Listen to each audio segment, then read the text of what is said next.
Hey everyone, and welcome. Today, we are diving into maybe the biggest subject there is, reality itself. We think we have a pretty good handle on what it is, but modern physics, it's telling us a story that is so much weirder, and honestly, so much more beautiful than we ever thought. All right, let's just jump right in with the most basic question you can possibly ask. Just look around you for a second. The world you see, is it actually made of stuff? Our first reaction is, well, yeah, of course, right? The chair you're on, the phone in your hand, it all feels solid. It's tangible. It's real. Our common sense intuition absolutely screams, yes, this is the world we live in every single day. But here's the big question.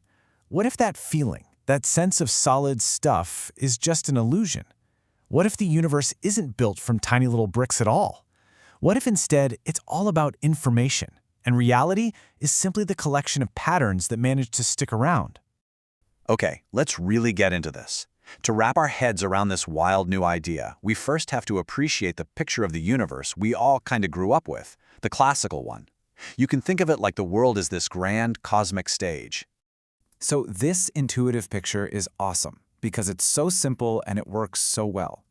The idea is that matter is made of tiny little objects, kind of like microscopic billiard balls, and each one has a specific place and a specific speed.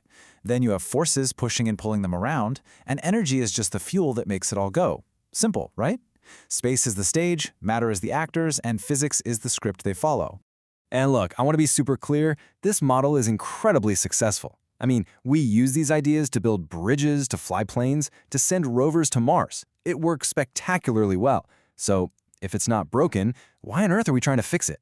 Well, because when we start to zoom in, and I mean way, way in, down to the quantum level, that perfect, predictable, clockwork picture of the universe starts to fall apart. We find these really strange, undeniable clues that point to a much deeper and, frankly, much weirder reality. And the most famous example of this, the biggest crack in the foundation, has to be the double-slit experiment.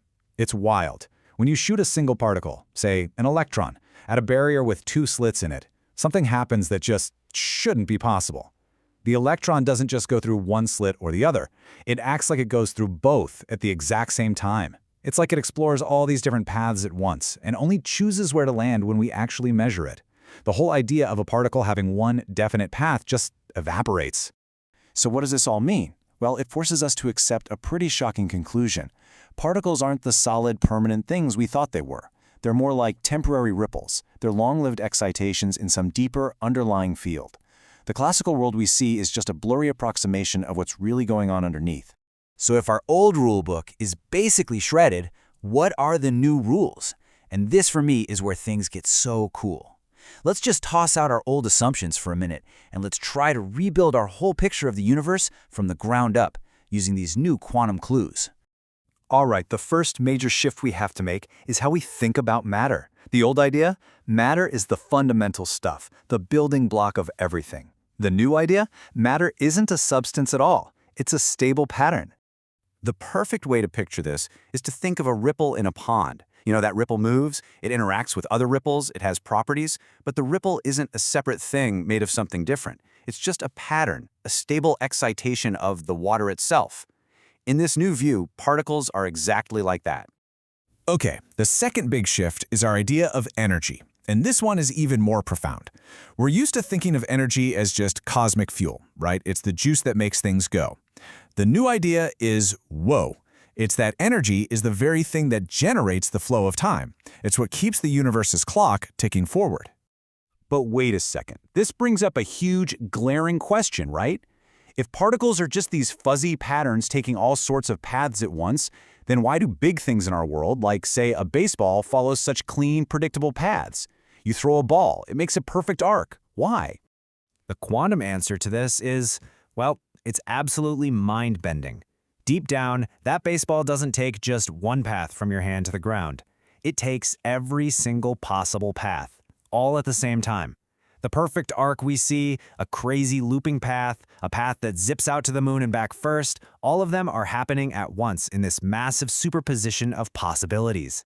So how on earth do we only see that one single clean arc? Well, it's a process of elimination. Think of each possible path as a wave. In our big macroscopic world, the waves for all those bizarre inefficient paths basically crash into each other and cancel themselves out. The only path whose waves line up, reinforce each other, and actually survive is the most efficient one, what physicists call the path of least action. So the classical path isn't chosen, it's just the only one that's left standing. And that brings us to the absolute heart of the matter. If the deep, fundamental reality is this weird quantum soup of infinite possibilities, why does our world, our everyday experience, feel so solid, so predictable, so consistent? How does the classical world even appear in the first place? Well, there's this incredible idea, sometimes called quantum Darwinism. Here's how it works. It starts with a quantum object in superposition, being in many states at once.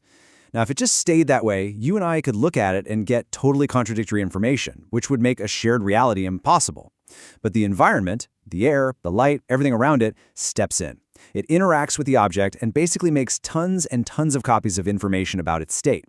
But, and this is the absolute key, it can only make stable copies of certain states. These supercopied robust states are called pointer states, and they become the objective classical facts that everyone in the universe can agree on. Now just think about what that means.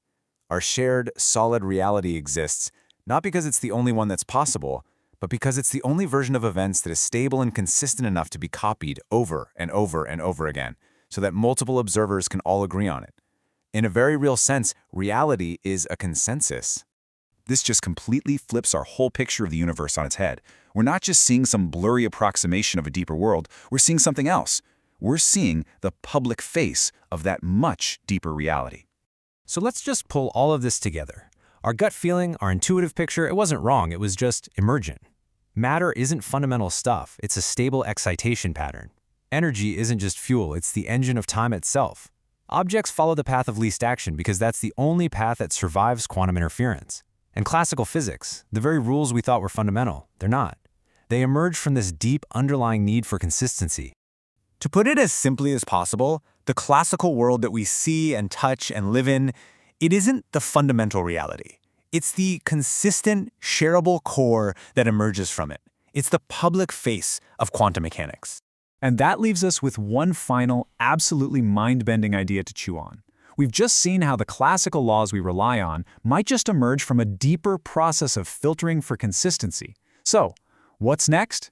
If those laws can emerge, could the even deeper, more fundamental laws of physics themselves just be evolutionary survivors? What if the rules of our entire universe are just the ones that happen to survive?